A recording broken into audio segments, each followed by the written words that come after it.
کریم صلی اللہ علیہ وسلم نے ارشاد فرمایا، تین چیزیں ہلاک کرنے والی ہیں، ثلاث مہلکات، تین چیزیں ہلاک کرنے والی ہیں۔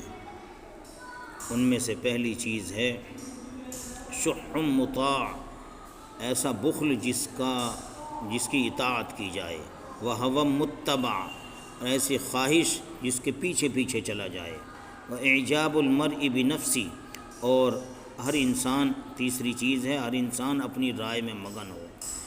ثلاث منجیات، تین چیزیں نجات دلانے والی ہیں، انہیں بھی حاصل کریں اور یاد رکھیں۔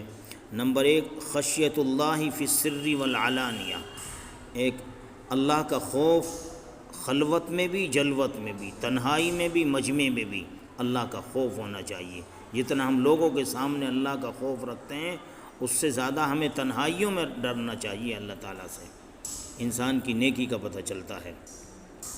والقصد فی الفقر والغنی، مالداری میں بھی اور غربت میں بھی معتدل راستہ اختیار کرنا چاہیے۔ اور تیسری چیز ہے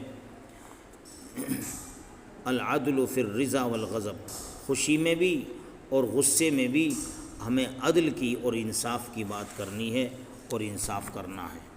اللہ تعالی عمل کی توفیق عطا فرمائے، ہلاک کرنے والی چیزوں سے بھی ہمیں بچائے اور نجات کرنے والی چیزوں کو حاصل کرنے کی توفیق عطا فرمائے، آمین۔